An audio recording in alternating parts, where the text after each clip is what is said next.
होने वाले परिवर्तन एक जैसे हैं, एक ही परिवर्तन है, तो वस्तु एक है। अब आगे क्या बोलते हैं, वस्तु साम्य चित भेदार्थ विभक्त पंथा। अब वस्तु एक हो लेकिन चित्त में भेद उत्पन्न हो तो उसके मार्ग भिन्न भिन्न है। वस्तु के भी मार्ग भिन्न है और चित्त के भी मार्ग भिन्न है। यहाँ तो चित्त में परिवर्तन एक जैसा था तो वस्तु भी एक जैसी थी। अब बोल रहे वस्तु साम्य, वस्तु एक ही है। वस्तु क्या है, एक ही है। वस्तु क्या है, एक ही है। एक ही पुरुष है, एक ही पुरुष है राम नाम के। ठीक है। अब चित्त के भेद से ये इनके मार्ग भिन्न भिन्न है। ये दशरथ और कौशल्या के चित्त के लिए क्या है, पुत्र है। ठीक है। लक्ष्मण और भरत के लिए भाई है। वशिष्ठ के लिए शिष्य हैं। वशिष्ठ विश्वामित्र ऋषि दोनों के लिए क्या है, शिष्य हैं। माता सीता के लिए उनके पति हैं। भगवान हनुमान के लिए उनके ईश्वर हैं और सुग्रीव के लिए मित्र हैं। सुग्रीव तो वस्तु क्या है, साम्य, वस्तु एक ही है, पुरुष राम। लेकिन ये भिन्न भिन्न चित्त है तो ये इनको भिन्न भिन्न देख रहे हैं। ये पुत्र रूप में देख रहे हैं, ये भ्राता रूप में देख रहे हैं, ये शिष्य रूप में देख रहे हैं, ये पति रूप में देख रहे हैं, ये स्वामी रूप में देख रहे हैं और ये मित्र रूप में देख रहे हैं। तो वस्तु एक है यहाँ, लेकिन चित्त में भेद है। इनके चित्त में देखने का भेद, इसका चित्त, सबके चित्त में भेद होने के कारण इनके मार्ग भिन्न भिन्न है। इनके लिए वस्तु भी भिन्न हो गई। वस्तु जबकि एक है लेकिन इनके लिए पुत्र है, इनके लिए भाई है। क्योंकि चित्त में भेद है इसलिए इनके लिए वस्तु भी भिन्न हो गई। इसी प्रकार यहाँ कोई रंग ले लेते हैं तो किसी को ये रंग बहुत सुंदर लगा, बहुत सुंदर लगा, किसी को ठीक ठीक लगा, किसी को एवरेज लगा, किसी को बिल्कुल पसंद नहीं आया और किसी को कोई फर्क ही नहीं पड़ा। ये तो वस्तु एक है लेकिन जैसी चित्त की स्थिति है उसके लिए वह चीज उसी प्रकार के मार्ग में विभाजित हो जाती है। इतना सरल सा समझाया है कि वस्तु की एकता होने पर भी, वस्तु एक जैसी होने पर भी जिनका जैसा चित्त है उसको वो वैसा ही अनुभव करेंगे, वैसा ही देखेंगे। तो कई बार अच्छे लोगों को कई लोग बुरा मानते हैं क्योंकि उनके चित्त में भेद है, और बुरे लोगों को कई लोग चित्त अच्छा मानते हैं क्योंकि उनके चित्त में देखने की प्रवृत्ति का भेद है। इसके लिए वो वस्तु उसके लिए वैसी दिखाई देती है, वैसी दिखाई देती है। तो वस्तु साम्य चित्त भेदात्यो विभक्त पंथा। चित्त में भेद के कारण वह वस्तु और वो चित्त अलग अलग दिखाई पड़ते हैं, अलग अलग मार्ग के दिखाई पड़ते हैं, बटे हुए नजर आते हैं। तो बोलते there being difference of mentality in the case of actional object being the same, there ways of being are different different. अब आगे में ऐसे बहुत सुंदर बोलते हैं, ना चेक चित्त तंत्रम चेत वस्तु तद प्रमागम तद क्या स्यातम। कोई भी वस्तु, कोई भी वस्तु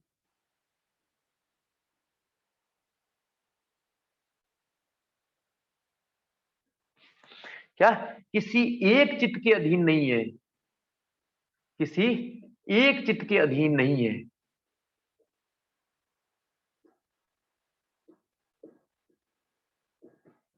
कोई भी वस्तु, अर्थात ये पुरुष राम दशरथ और माता कौशल्या के चित्त के अधीन नहीं है, केवल उनके पुत्र है, बाकी संसार के लिए कुछ है, ऐसा नहीं हो सकता। तो बोलते ना चेक ना एक चित्त तंत्रम, कोई भी वस्तु, कोई भी वस्तु किसी एक अर्थात तत्प्रगत, प्रत्येक वस्तु क्या होती है, स्वतंत्र होती है। वस्तु भी स्वतंत्र है और प्रत्येक चित्त भी स्वतंत्र है। अभी हम चंद्रमा देख रहे हैं, दिन में चंद्रमा हम नहीं देख पा रहे हैं। क्या चंद्रमा समाप्त हो गया? नहीं, हम नहीं देख पा रहे हैं क्यों, हमारा चित्त का उससे कांटेक्ट नहीं हो रहा है। तो सारी वस्तुएं ऐसे एक चित्त के अधीन, तो हमें यहाँ ये दिख रहा है, इसके पीछे क्या वो दिख रहा है, क्या वो पीछे वाली चीज है ही नहीं। तो बोलते हैं तत् प्रमाणकम तदा किम स्यात्, तत् प्रमाणकम, तो फिर प्रमाण का क्या होगा। अर्थात यदि कोई भी वस्तु एक चित्त के अधीन रहती तो प्रमाण का तो आवश्यकता ही नहीं पड़ती, प्रमाण की कभी धरती पे आवश्यकता ही नहीं पड़ती। तो एक वस्तु के अधीन रही है तो दूसरे को बन नहीं सकता, तो दूसरे इस पे कोई दृष्टि डालते तो फिर क्या हो जाता, फिर क्या हो जाता। तो इन राम पुरुष को दशरथ और कौशल्या के अंतर्गत नहीं, वशिष्ठ और विश्वामित्र के भी है, तो केवल इनके अधीन होते थे, ये कभी देख नहीं पाते। अब ये देख रहे तो इनके लिए फिर क्या हुए, इनके पुत्र तो नहीं हो सकते, इनके पुत्र तो नहीं हो सकते, क्योंकि ये भी देख रहे हैं शिष्य स्वरूप, क्योंकि ये समर्पण कर रहे हैं तो इनके लिए शिष्य स्वरूप है। अब शिष्य स्वरूप ये प्रमाण है, ये प्रमाण है। तो प्रमाण का क्या होगा, एक चित्र के अधीन कोई वस्तु हो, एक चित्र के अधीन कोई वस्तु हो जाएगी तो इस प्रमाण का क्या होगा धरती पे। ठीक है, फिर ये हनुमान जी के स्वामी कैसे हुए, यदि केवल ये राम नामक पुरुष केवल दशरथ और कौशल्या ही इनको देख सकते, अनुभव कर सकते, तो कोई भी वस्तु किसी एक चित्त के अधीन नहीं है, एक चित्त के अधीन नहीं है। क्योंकि चंद्रमा सब हम देखते हैं, नहीं दिखता तो नहीं दिख रहा है, लेकिन चंद्रमा का अस्तित्व समाप्त नहीं होता है, चंद्रमा का अस्तित्व समाप्त नहीं होता है। और केवल हम देख सकते, दूसरे नहीं देखे, ऐसा हो नहीं सकता, वो सबको दिखता है और सबके लिए अलग अलग है, सबके लिए अलग अलग है। ये महर्षि कहना इतना ही समझा रहे हैं कि कोई भी वस्तु धरती की किसी एक चित्त के अधीन नहीं है। तो कोई पुरुष ये कहे कि ये मेरी पत्नी है, ये सिर्फ मेरी है, मेरा नहीं, तो फिर वो पुत्र के लिए क्या हो जाएगा, उसका प्रमाण क्या हो जाएगा, क्यों, पुत्र तो उसी से प्रसव हुआ, इसी से उत्पन्न हुआ है, उसकी कैसे वो नहीं जान पाएगा, वो जान पाएगा। तो ये प्रमाण है, किसी की बेटी है, ये पुत्री है, तो उसके लिए समाप्त थोड़ी हुई कि उसके पुत्री तो संबंध ही समाप्त हो गया, नहीं, वो प्रमाण है क्योंकि उससे प्रसव हुई, उत्पन्न हुई है। किसी की ये बहन है, किसी की गुरु है, किसी की सखा है। तो कोई भी वस्तु धरती की किसी एक चित्त के अधीन नहीं है, एक चित्त के अधीन नहीं है। ठीक है, इतना ही कहना चाह रहे हैं। अब चित्त के बारे में बता रहे हैं कि चित्त को कोई भी ज्ञान तभी होता है जब उसका क्या उस वस्तु पर उपराग पड़ता है। ये वस्तु है, ये चित्त है। अब इस चित्त का इसके ऊपर प्रकाश पड़ा, कलरिंग, अंग्रेजी में क्या बोला, कलरिंग, संस्कृत में बोला उपराग, हिंदी में बोल सकते हैं इसका प्रकाश। चित्त ने इस वस्तु को देखा तो चित्त को इसका संबंध, डायरेक्ट कांटेक्ट हुआ, इस कांटेक्ट के कारण इसको ये वस्तु क्या हुई, ज्ञान। लेकिन इसके पीछे कुछ है, इसका इस चित्त का क्या उपराग प्रकाश नहीं पड़ रहा है, क्योंकि एक ही साइड देख रहा है, तो ये उसको नहीं। तो ये जो उपराग पड़ने के कारण जो उसको प्राप्त हो रहा है, जो वो जान रहा है, वो हो गई ज्ञात। और इसको जो वो नहीं जान पा रहा है क्या है, वह उसके लिए हो गई अज्ञात। तो महर्षि ये कहना चाह रहे हैं इसमें, तद उपरागात, ये जो चित्त, ये चित्त क्या, वस्तु एक होने पर भी जिसमें जैसा उसका भेद होगा वैसा देखता है। और फिर बोलते कोई भी वस्तु किसी एक चित्त के अधीन नहीं है। फिर बोलते हैं चित्त किसी वस्तु को ज्ञान तभी हो सकता है और तब उपराग की अपेक्षा से, उपराग पड़ेगा तो ही वो किसी वस्तु को जान सकता है, अन्यथा नहीं। ठीक है, तो चित्त को उपराग की हमेशा अपेक्षा रहती है। तो प्रश्न आ सकता है, चित्त को ज्ञान, चित्त को ज्ञान कब होगा, जब जब उपराग पड़ेगा किसी वस्तु पर। तो चित्त हमेशा उपराग की अपेक्षा वाला है, जब जब उसका उपराग की अपेक्षा होगी तब तब वो वस्तु ज्ञात होगी। जब उसका उपराग नहीं होगा, उस पर ऊपर कलरिंग नहीं होगी, उस पर डायरेक्ट कांटेक्ट नहीं होगा, वो वस्तु सदा उसके लिए क्या होगी, अज्ञात। तो चित्त दो प्रकार का है, ज्ञात और अज्ञात, ज्ञात अज्ञात। कोई वस्तु ज्ञात कब रहती है, जब उसका उपराग होता है, कांटेक्ट हो जाता है उससे। और जब उसका कांटेक्ट नहीं रहता है, वह वस्तु अज्ञात रहती है, वह वस्तु अज्ञात रहती है। इतना महर्षि समझा रहे हैं, इतना महर्षि यहाँ समझा रहे हैं। फिर महर्षि आगे बोल रहे हैं, क्या बोल रहे हैं, सदा ज्ञात चित्त वृत्ते तथा प्रभु पुरुषस्य परिणाम, पुरुषस्य अपरिणामात् सदा ज्ञात। लेकिन इस पुरुष को, चित्त के बारे में बता रहे हैं, अब चित्त से पुरुष में आ गए। पुरुष को चित्त की सभी वृत्तियां, चित्त की सभी वृत्तियां क्या रहती है, ज्ञात रहती है।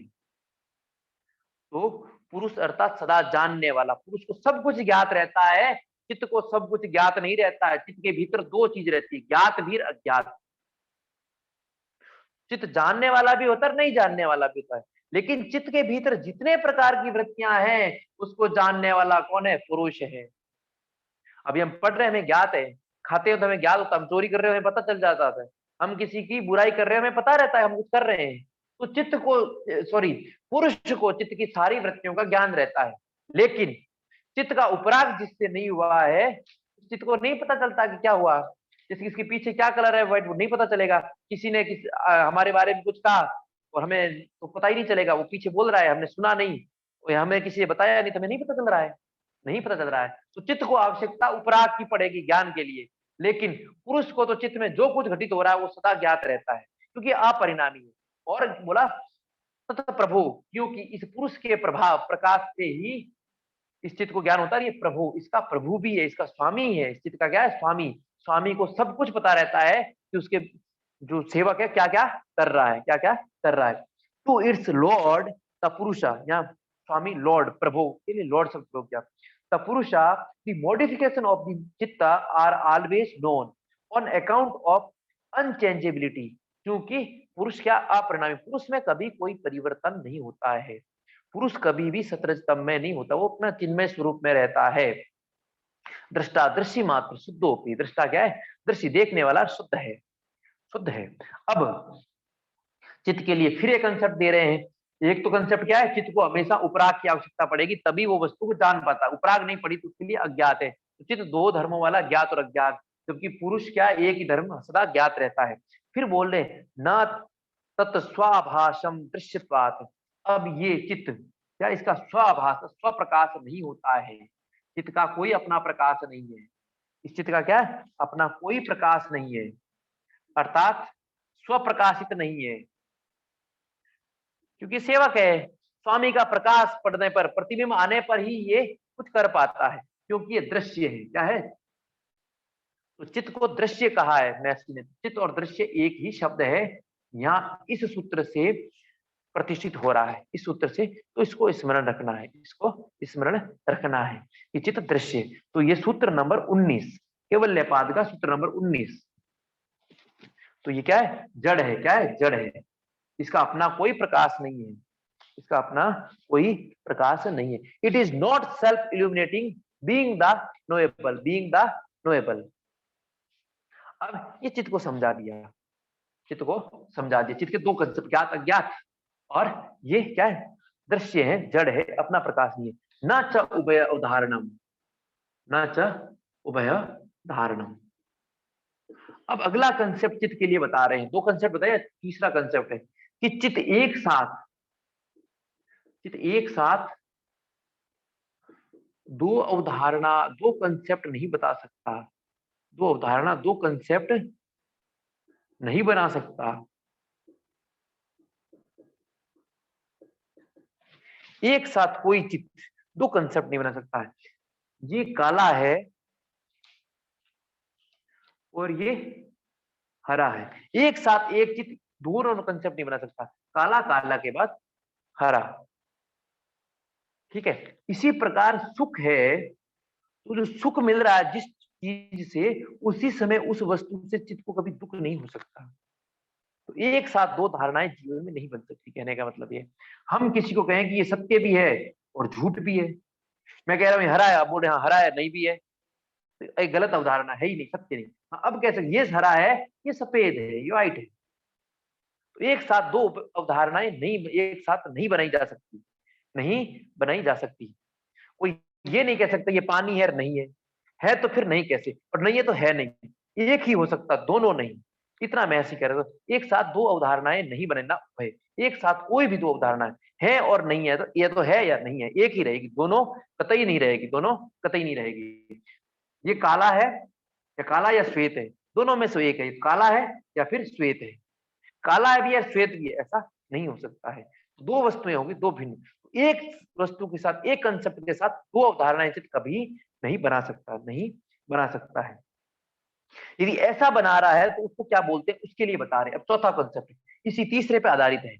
यदि एक साथ कोई कह दे कि व्हाइट है, ये भी काला है, इसी चीज को, व्हाइट को कोई काला कहते हैं, तो ये फिर ठीक नहीं है, ये ठीक नहीं है। तो उसके लिए बोलते हैं चितांतर दृश्य बुद्धि, बुद्धि रति प्रसंग स्मृति संकृष्ट। यदि इस प्रकार कोई सोच ले कि ये यहाँ जल है और जल नहीं है, ये पानी का घड़ा पड़ा है, जल है, यहाँ कोई बोल दे जल है नहीं है, तो ऐसा है तो उसके लिए बोल रहे हैं चित्त अंतर्दृश्य, चित्त के भीतर ये जो घटित हो रहा है बुद्धि के प्रसंग, अति प्रसंग हो रहा है, अर्थात ये भी भ्रम है। ये क्या है? भ्रम है। ऐसा हो ही नहीं सकता है, क्योंकि एक साथ एक कंसेप्ट ही ग्रहण, एक वस्तु को ही ग्रहण कर सकता है चित्त। तो आगे बोलते हैं, in case of being knowable by another mind there will be too many wills to know the wills to know and there will be confusion of memories. तो बुद्धि का बुद्धि से अति प्रसंग हो जाता है, बुद्धि का बुद्धि के द्वारा अति प्रसंग, अति प्रसंग जिसको इन्होंने स्मृति संकर कहा है, तो कंफ्यूजन ऑफ मेमोरीज, स्मृति संकर, अर्थात ये भ्रम हो गया। बुद्धि का बुद्धि के द्वारा अति प्रसंग, अर्थात अपनी बुद्धि के द्वारा हम किसी को मूर्ख बनाने के लिए कर सकते हैं, कंफ्यूजन पैदा कर रहे हैं, ये सत्य नहीं हो सकता है, क्योंकि चित्त एक ही दृष्टि जो हो उस समय उसी को देख पाता है। तो ये जल है नहीं है, अब ये ब्लैक है और बोलते कि नहीं ब्लैक है ही नहीं, ठीक है। अब कोई आप ये कह दो मैं नहीं पढ़ा रहा हूं, तो ये क्या है? पढ़ा भी रहा हूं ये कह रहे हो, फिर बोलो नहीं पढ़ा रहे हैं, तो ये फिर सही नहीं है। ऐसा कहना बुद्धि का बुद्धि के साथ अति प्रसंगता है, अर्थात बुद्धि को ही काटना है, और ये स्मृति संकर अर्थात कंफ्यूजन के भ्रम के कारण उत्पन्न होता है, ये भ्रम के कारण उत्पन्न होता है, ठीक है। अब चित्तेर प्रति संक्रमाया, चित्तेर अप्रति संक्रमाया तदाकार पत्तौ बुद्धि संवेदनम। अब ये कंसेप्ट चित्त का खत्म कर दिया। अब पुरुष ज्ञान कैसे, क्योंकि पहले बताया कि पुरुष को सारी वृत्तियां चित्त की ज्ञात रहती है, सारी ज्ञात रहती है अपरिणामी होने से। और चित्त के चारों कंसेप्ट बता दिए, क्या? एक तो उसको उपराग की अपेक्षा है, कलरिंग की अपेक्षा, तभी वो वस्तु को जान पाता है। उपराग नहीं पड़ेगा, अज्ञात रहती है, उसके लिए अज्ञात। फिर उस वस्तु परिणाम, चित्त में परिणाम एक था तो वस्तु भी एक दिखेगी। अब चित्त में भेद है, वस्तु के एक होने पर भी वस्तु के मार्ग भिन्न भिन्न है, वस्तु के मार्ग भिन्न भिन्न है। फिर चित्त क्या है? स्वप्रकाशित नहीं है, उसका अपना प्रकाश नहीं, दृश्य है। और फिर चित्त एक समय में एक कंसेप्ट ही धारण कर सकता है, एक साथ दो विपरीत कंसेप्ट, दो ध्रुव वाले कंसेप्ट नहीं धारण कर सकता, ऐसी व्यवस्था है ही नहीं, ऐसी व्यवस्था है नहीं। व्यवस्था कैसी? एक समय में एक कंसेप्ट ही, यदि एक समय में दो कंसेप्ट धारण करना है, इसका मतलब ये भ्रम है, झूठा है, कोरा है, ऐसा हो ही नहीं सकता। अब चित्त के कंसेप्ट पूरा करने के बाद, क्योंकि आप पुरुष के बारे में पहले ही बता चुके हैं क्या, कि उसको सारी वृत्तियां ज्ञात रहती है, तो वृत्तियां कैसे ज्ञात रहती है? उस पुरुष को जो वृत्तियां ज्ञात थी, वो ज्ञात कैसे थी, कैसे थी, उसके लिए महर्षि वर्णन कर रहे हैं, महर्षि वर्णन कर रहे हैं। क्या बोलते हैं? चित्तेर अप्रति संक्रमाया, चिते, यहां पुरुष के लिए क्या शब्द का प्रयोग किया? चिते शब्द। अप्रति संक्रमाया, अप्रति संक्रमाया मतलब संक्रमाया बोलो ट्रांजिशन, उसके भीतर कोई ना कोई ट्रांजिशन उत्पन्न होना, कोई ना कोई स्थिति में परिवर्तन आना, परिणाम जिसको बोलना। तो ये अप्रति अपरिणामी है। क्या है? अपरिणामी। अनचेंजेबिलिटी, इसके भीतर क्या? अनचेंजेबिलिटी है। तो चित्त अचेंजेबिलिटी होने के कारण, और तदाकार पत्तौ, किसके जैसा हो जाता है? तदाकार, तदाकार पत्तौ, क्योंकि पहले ही महर्षि ने बताया था क्या? वृत्ति सारूप्य मित्रत्र, जैसी वृत्तियां वैसा। तत्पश्चात एक सूत्र में और बताया था, क्या बताया था? प्रत्यय अनुपश्य, प्रत्यय अनुपश्य, बुद्धि के अनुरूप, चित्त के अनुरूप देखने वाला है, और जैसी वृत्तियां उसी रूप में। इसलिए ये पुरुष अपरिणामी होने के बाद जैसा चित्त है उसी रूप में हो जाता है। इसलिए स्वबुद्धि संवेदनम, अपनी बुद्धि का संवेदन के द्वारा, अपनी जो बुद्धि उसका उसका क्या होता है? बोध होता है, संवेदन होता है। तो अपनी बुद्धि का बोध होने के कारण, क्योंकि उसी का जैसा हो जाता है, बोध हो जाता है, उसका बोध रहने के कारण उसको ये ज्ञात रहती है सारी की सारी वृत्तियां, क्योंकि वो बुद्धि का सदा बोध रहता है, उसको बोध होने के कारण उसको सब कुछ पता रहता है, सब कुछ पता रहता है। तो consciousness knows its own will, its own will to be by transforming its appearance, transforming its appearance though not itself moving from place to place. अपने प्लेस टू प्लेस अपरिणामी है, कोई चेंज नहीं हो रहा है, कोई चेंज नहीं हो रहा है, और जैसा चित्त है वैसे आकार धारण कर लेता है। इसलिए अपनी बुद्धि में, अपने चित्त में जो कुछ भी परिवर्तन हो रहा है उसको पता रहता है, इसलिए उस पता रहने का उसको सब कुछ ज्ञान रहता है।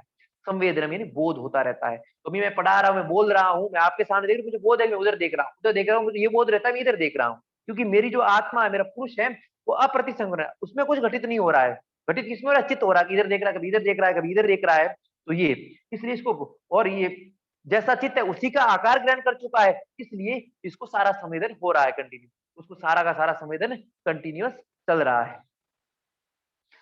अब ये पुरुष को ज्ञान, अब यहाँ पुरुष के कंसेप्ट को पूर्ण करके पुरुष और चित्त इन दोनों के कंसेप्ट को साथ साथ समझा रहे हैं। चित्त और क्या बोल रहे हैं? दृष्टा दृश्य उपरक्तम, दृष्टा और दृश्य उपरक्तम, दृश्य उपरक्तम, चित्तम सर्वार्थम, चित्तम सर्वार्थम, अर्थात केवल अकेला चित्त नहीं, पुरुष भी इन दोनों के मिश्रित स्वरूप को, इन दोनों के मिश्रित, इनसे मिला हुआ चित्त ही सभी अर्थों वाला हो जाता है। क्योंकि चित्त क्या है पहले भी बता चुके हैं, इसका अपना स्वभाषम नहीं है, ना स्वभाषम, क्या है? दृश्य है, जड़ है, देखने वाला मात्र है। इसलिए सर्वार्थ अर्थात सभी प्रकार का ज्ञान, ये जो वृत्तियां उत्पन्न हो रही थी ज्ञात और अज्ञात दोनों वाला था, ठीक है, ये उस चित्त को ही हो सकता है जो चित्त दृष्टा से मिला हुआ हो। अर्थात जो केवल चित्त मात्र है तो वो जड़ है, उस जड़ को कोई अर्थ नहीं रहता, तो कोई ज्ञान नहीं रहता। उसी चित्त को ज्ञान हो सकता है जो पुरुष के साथ मिला हुआ हो। पुरुष और इस दृश्य का, इस चित्त का जो संयोग है, मिले हुए चित्त, इनके दोनों का मिले हुए होना ही, मिला होना ही चित्त को ज्ञान कराता है। तो जब तक स्वस्वामी शक्तियों स्वरूप उपलब्धि हेतु संयोग, संयोग क्यों? स्व और स्वामी शक्ति का स्वरूप उपलब्ध कराने के लिए। तो जितने प्रकार का ज्ञान प्राप्त हो रहा है सभी अर्थों वाला, ये तभी तक हो सकता है जब तक दृष्टा और दृश्य का संयोग हो, दृष्टा और दृश्य उपरक्त मिले हुए हो चित्त के।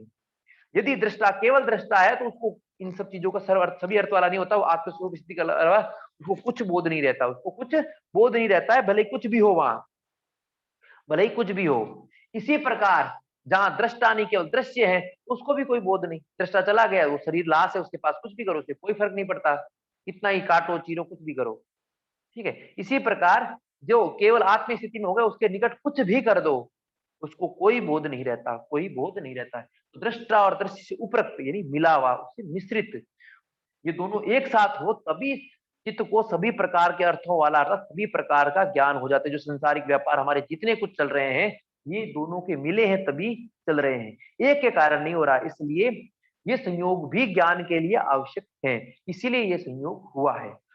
इसीलिए ये संयोग हुआ है। The mind being coloured by the knower and knowable in omni objective, omni objective, सभी अर्थ वाले सभी प्रकार के हो जाते हैं। कब? ये दोनों coloured by knower and knowable, ठीक है, दोनों ऊपर एक दूसरे में मिल जाएं तभी चित्त सभी प्रकार के ज्ञान को जानने, सभी प्रकार के अर्थों को पूरा करने वाला हो जाता है। अब नेक्स्ट कंसेप्ट और चित्त का बता रहे हैं, छठा कंसेप्ट, ठीक है, क्या बता रहे हैं? तद असंख्य वासना भी चित्तामपि, तद असंख्य वासना भी चित्तमपि परार्थम सहत्यकारित्वात्, इस चित्त के भीतर, तद चित्त के भीतर असंख्य वासना, क्योंकि हम वासना पढ़े तो वृत्तियां निरंतर उत्पन्न होती है, इसमें क्या जितनी वासना, असंख्य वासनाएं अनगिनत है, जिसकी कोई लिमिट नहीं है। इस चित्त के भीतर, इसके भीतर, चित्त के भीतर, चित्त के भीतर असंख्य वासनाएं, अनगिनत वासनाएं, परार्थम, लेकिन सारे के सारे क्या है? परार्थ है। ये चित्त भी और वासनाएं क्या है? परार्थ है। तद सहत्यकारित्वात्, तो ये प्रश्न आगे भविष्य में बन सकता है, सहत्यकारित्वात्,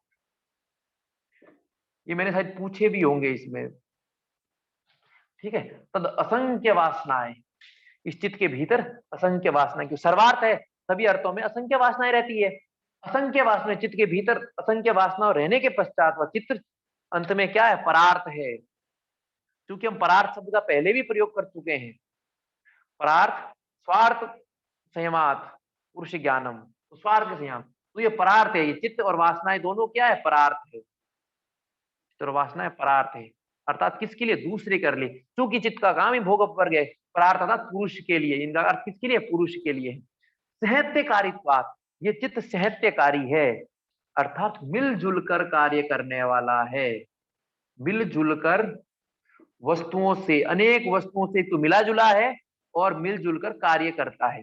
सहत्यकारी शब्द उसको कहते हैं, जैसे घर बनाना हो, घर बनाने में ईंट भी चाहिए, पानी भी चाहिए, सीमेंट भी चाहिए। हलवा बनाना हो तो आटा भी चाहिए, घी भी चाहिए, गुड़ भी चाहिए, पानी भी चाहिए। तो ये चित्त में भी सहत्यकारी है। क्यों, एक तो त्रिगुणात्मक है, फिर इसके भीतर भूत इंद्रिय हैं। इस प्रकार ये सहत्यकारी है। क्या है, सहत्यकारी ना, जो मिलजुल कर रहने वाला, मिला जुला हुआ पदार्थों से और मिलजुल कर कार्य करने वाले को क्या कहते हैं, सहत्यकारी कहते हैं। क्या बोलते हैं, सहत्यकारी। तो साथ साथ, एक साथ मिलकर, एक से अनेक चीजों से मिलकर होने वाली चीज को सहत्यकारी कहते हैं। जैसे हलवा 4 चीजों से बना, जैसे घर 3-4 चीजों से बना। तो ये चित्त सहत्यकारी है, इसके भीतर असंख्य वासनाएं रहती है, असंख्य वासनाएं। लेकिन सारी वासनाएं और चित्त सब क्या, परार्थ है। इनको अपना कुछ मतलब नहीं है, वासनाओं से भी उसके चित्त को अपने से मतलब नहीं है। वो सब की सब पुरुष के लिए, ये सब की सब किसके लिए, पुरुष के लिए है। ठीक है। And the mind exists for another also because it is variegated by innumerable residua in much as it acts of combination. In much as it acts by combination. combination में काम करने का ये है किसके लिए, परार्थ के लिए, अपने लिए नहीं है, अपने लिए नहीं है। इस प्रकार ये वासनाओं का कंसेप्ट पूर्ण हुआ, वासनाओं का कंसेप्ट पूर्ण हुआ। अब वासनाएं, चित्त और पुरुष, ये 3 कंसेप्ट इतना सूत्रों में समझाया। अब आगे महर्षि नए कंसेप्ट की ओर आते हैं, और नए कंसेप्ट के लिए क्या बोलते हैं, विशेष दर्शिन आत्मभाव भावना विनिवृत्ति ही। विशेष दर्शिन, विशेष दर्शिन आत्मभाव भावना निवृत्ति,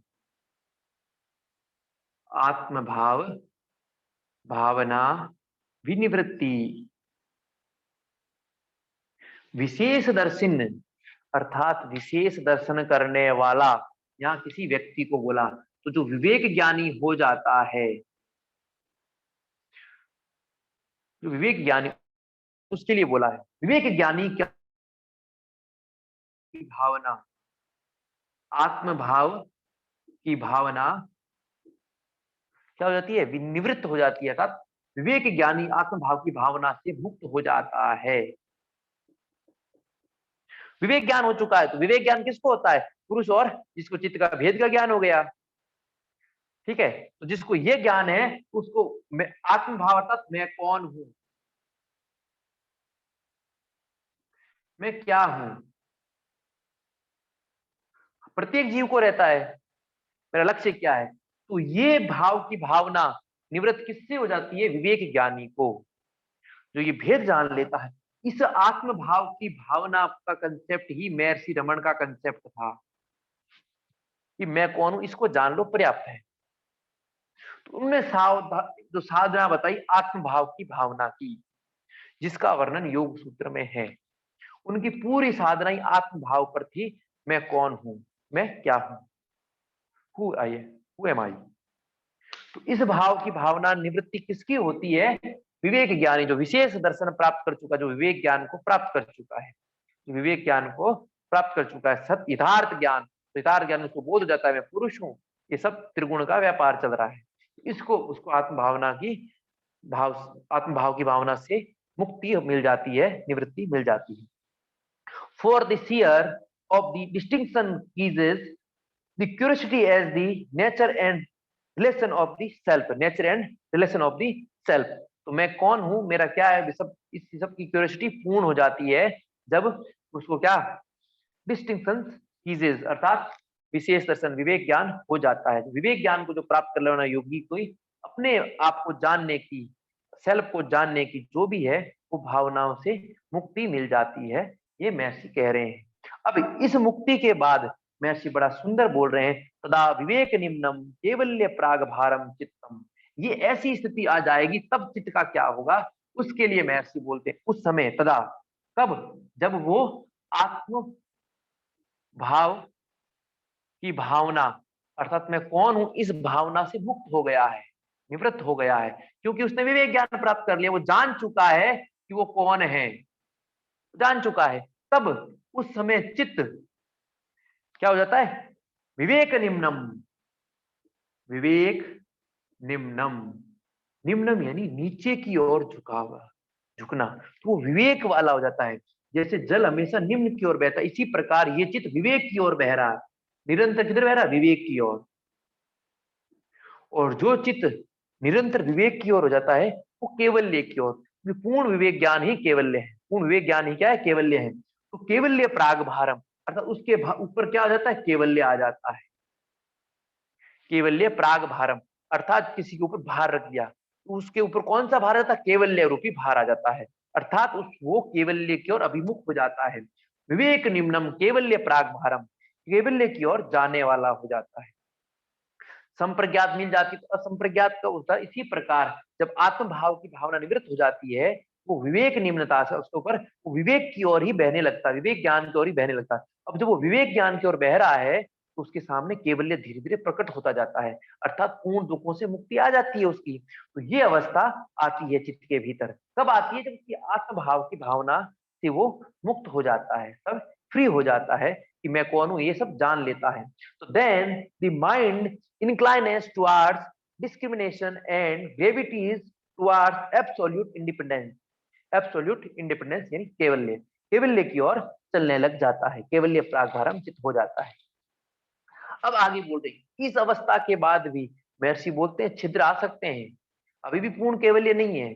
लोगों को यहाँ भी भ्रम हो जाता कि केवल्य हो गया, अभी चित केवल्य की ओर उन्मुख हुआ है, टुवार्ड्स हुआ है, विवेक ज्ञान है, आत्म भावना आत्मा को जान चुके हैं, उसके बाद भी बोल रहे हैं तत छिद्रेशु, उनमें छिद्र उत्पन्न हो सकते हैं, प्रत्यंतराणि संस्कारेभ्य ज्ञान, अनेक प्रकार के संस्कारों के ज्ञान से उनमें छिद्र उत्पन्न हो सकते हैं। तो इस विवेक निम्न केवल्य की ओर, केवल्य की ओर चलने वाले चित्त को, चित्त के भीतर क्या छिद्र उत्पन्न हो सकते हैं, छिद्र उत्पन्न हो सकते हैं। तो यहाँ जो चित्त की वृत्तियां थी क्लिष्ट और अक्लिष्ट, ये जो अक्लिष्ट प्रवाह चल रहा था, अभी कौन सा प्रवाह चल रहा था, अक्लिष्ट, इस अक्लिष्ट प्रवाह में संस्कारों के कारण, किसके कारण, संस्कारों के कारण क्लिष्ट प्रवाह उत्पन्न हो सकता है, उनको क्या कहा गया, छिद्र। तो वो जो क्लिष्ट अक्लिष्ट वृत्ति महर्षि ने वहां समझाई थी, उसका वर्णन अब और कर रहे हैं, क्या, तत् छिद्रेषु प्रत्यंतराणि संस्कारेभ्य, संस्कार